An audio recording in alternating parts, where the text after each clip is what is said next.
Yos, kita kembali lagi ke saga One Piece. Nah, transisi memasuki negeri Elbaf tuh memang menjadi daya tarik tersendiri sekarang ini. Setelah siluet sebelumnya menampilkan satu sosok yang menunggu kedatangan Luffy dan kelompok kapalnya itu, dia digadang-gadang adalah Scooper Gaban, rival dan sahabat dari Rayleigh sendiri. Banyak yang berspekulasi di Elbaf inilah Luffy akan mendapatkan peningkatan Kenbun Soku Haki Nakama. Selain itu di saga ini, kebenaran lebih lanjut tentang pulau raksasa misterinya dan juga hal-hal besar di dalamnya itu akan ikut disertakan dan dibicarakan lebih lanjut lagi. Salah satu momen yang pasti akan sangat disinggung dalam ceritanya itu adalah Dewa Matahari sesembahan bangsa Elbaf itu sendiri ya, Sun God of Nika.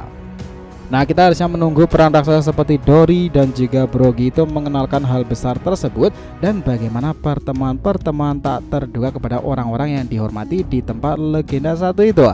Yuk kita bahas lebih dalam ceritanya mulai dari sini.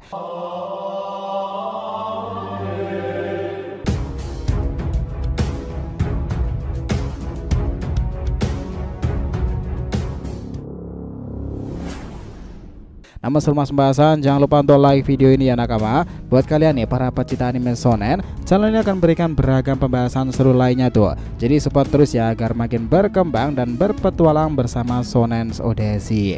Nah, jika sudah, terima kasih banyak dan mari kita mulai petualangannya.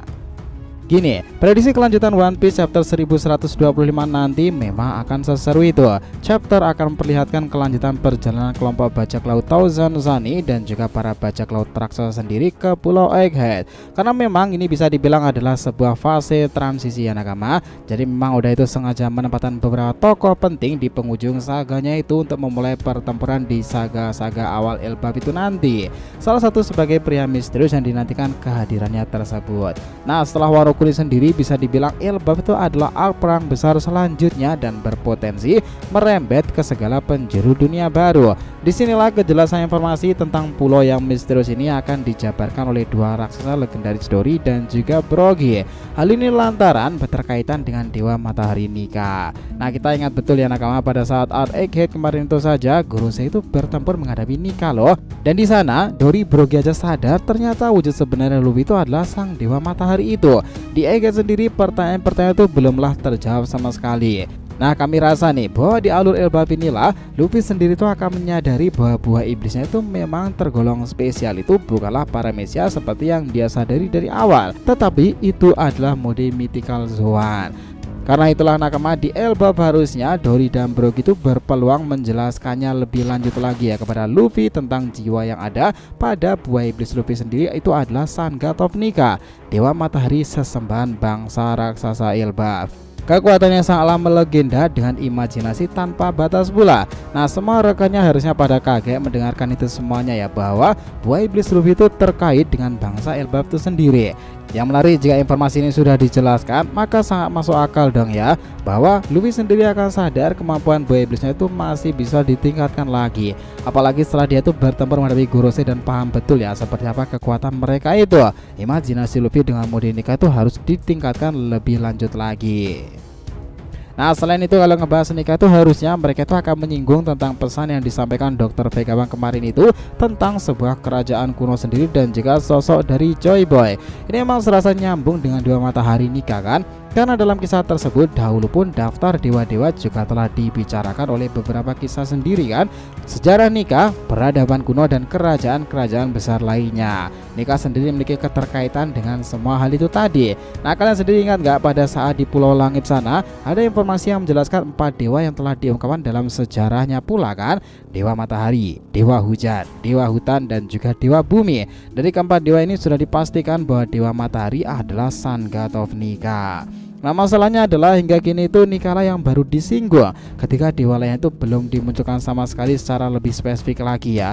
Itulah yang mungkin menjadi informasi baru di Elbaf itu nanti, bahwa ketiganya bisa aja di-spill lebih lanjut teman-teman. Selain itu Dory mungkin akan mengatakan bahwa dahulu Joy Boy sendiri memiliki hubungan dengan para raksasa kuno lebih lama dari era mereka, bahwa robot kuno bernama Emmet itu didapati berdasarkan raksasa kuno seperti ras Owars itu sendiri.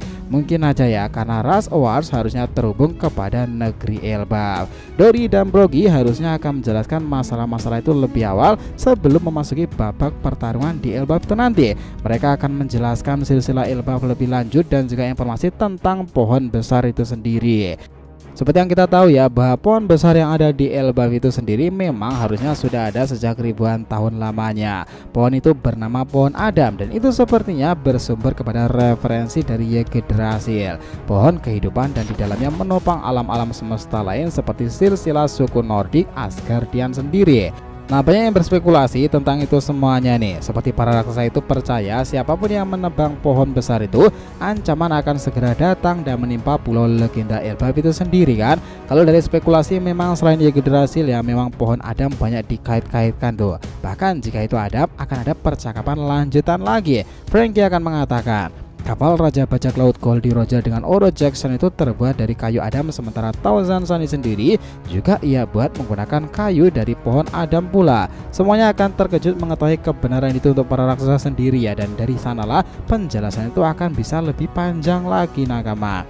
Nah, kadang ngebahas tentang pohon Adam dan kapal bajak laut Goldie Rogers itu, seseorang yang tadi dibalik sulit itu akhirnya muncul untuk membenarkan itu semuanya. Scooper Gaban. Dia bisa saja muncul bersama Jaguar di Saul dan akan reuni bersama-sama. Mereka tahu bahwa kelompok Luffy pasti akan datang ke pulau tersebut nih. Gaban akan berbicara tentang harta karun One Piece yang jadi rebutan di dunia baru sekarang ini. Gaban sendiri mengatakan jika dia mengetahui segalanya sama seperti Rayleigh. Tetapi dia juga paham kelompok Luffy tak akan mau diberitahu dengan mudah seperti itu. Itulah kenapa dia malah lebih antusias lagi membimbing mereka semuanya, terkhusus kepada Monkey D. Luffy itu sendiri. Nah, selain itu dengan kehadiran Jaguar di Saul ya, itu akan menjadi pertemuan menarik antara dia dan juga Nico Robin untuk menerima catatan-catatan literasi Ohara yang mereka simpan di Egghead itu tadi. Catatan itu masih terjaga lengkap di tempat tersebut ya, karena selain para raksasa yang menjaganya, ada sosok legenda bayangan yang menjadi tempat tersebut teruslah aman. Dialah Scooper Gaban itu tadi. Momen ini akan menjadi pertemuan menarik lagi dan Gaban akan mengatakan bahwa menurut apa yang dikatakan muridnya Sang Situ, Luffy adalah sosok yang mirip sekali dengan kaptennya Roger. Jadi Gaban bisa saja ingin menguji seberapa hebat kemampuan seorang Yonko dunia baru dengan kekuatan Dewa Matahari Nika seperti Luffy teman-teman. Tapi Gaban bisa mengatasinya dengan mudah ya, karena serangan-serangan dari Luffy tersebut. Karena dia menggunakan haki pengamatan tingkat Supreme Haki itu, jadi dia bisa menghindari dan tahu nih bisa menyerang Luffy dari arah mana saja pula. Nah, jika mau itu terjadi, wah itu badas banget sih. Kita akan diperlihatkan duel-duel menarik antara Scooper Gaban dengan Luffy sendiri yang menunjukkan potensi-potensi apa saja yang harus ditingkatkan oleh Luffy sendiri. Lalu setelah itu dia akan melihatnya sama seperti Rayleigh tadi teman-teman. Mungkin di RL Elbaf inilah Luffy itu memang disiapkan untuk dunia baru ya, pertempuran besar nanti yang dahulu dibicarakan oleh Shirohige pula. Karena Scooper Gaban itu adalah pengguna Kenbun Soku Haki tingkat tinggi dan Luffy sendiri itu akan sangat dibantu dan mendapatkan peningkatan khusus dalam mode nikahnya nanti jika dia bekerja sama dengan beberapa fase dahulu dengan Scooper Gaban, rekan dari gurunya tersebut Silver Rayleigh. Nah, sungguh jika itu terjadi, ini menjadi pengalaman luar biasa lagi sih untuk Luffy bisa berguru kepada sang legenda tangan kiri Raja Bajak Laut sendiri seperti Gaban kan. Selain itu nakama, chapter ke depan kemungkinan juga sempat diperlihatkan momen dimana dalam Marijoa sendiri para guru itu sudah mengadakan beberapa rapat eksekutif nih untuk bicarakan tentang pertempuran yang sudah terjadi sekarang ini. Bisa aja mereka malah akan mengadakan pertemuan dengan para angkatan laut untuk ngebahas beberapa bahayanya dunia baru sekarang, karena para Yonko tersebut sudah mulai pada bergerak masing-masingnya. Dalam momen itu kita mungkin diperlihatkan beberapa veteran seperti Sengoku, Suru, dan juga Panglima Kong itu untuk berdiskusi lebih lanjut bersama para admiral dan juga fleet Admiral Akainu. Nah, mereka akan ngebahas tentang pergerakan Yonko sendiri ya. Sang Kurohige, Buggy, dan Luffy mereka juga akan merencanakan siasat tentang pencarian One Piece sendiri dan juga menanggalkan para bajak laut tersebut untuk digagalkan. Karena selepas informasi pegangan ke seluruh dunia baru itu, kekacauan terjadi di mana-mana ya. Tak hanya melalui para bajak laut Yonko sendiri, tetapi juga melalui kubu yang sejak awal menentang mereka, Revolutionary Army. Itulah kenapa persoalan ini Gorosei dan para angkatan laut akan menugaskan itu untuk dilawan dengan kesatria suci tempat Holy Land sana yang dipimpin oleh mantan Raja Gatpal itu, sekaligus ayah dari Akagami loh, Saint Vigarland Garling, dan juga saudara laki-laki Sang Situ sendiri. Wah, itu akan menjadi momen menarik sih. Di ending prediksi itu kemungkinan kelompok Kurohige juga sudah mulai bergerak seperti para kelompok Cross Quill itu sebelumnya. Nah, gimana? Bukankah seru tuh? Nah, ceritanya selesai sampai di situ ya. Jadi terima kasih banyak ya telah mengikuti cerita ini sampai akhir. Jika kalian punya pendapat, langsung aja komentar di bawah nih dan kita akan usahakan respon, oke? Sampai jumpa di video selanjutnya teman-teman, dan petualangan anime shonen kita lanjutkan lagi next time.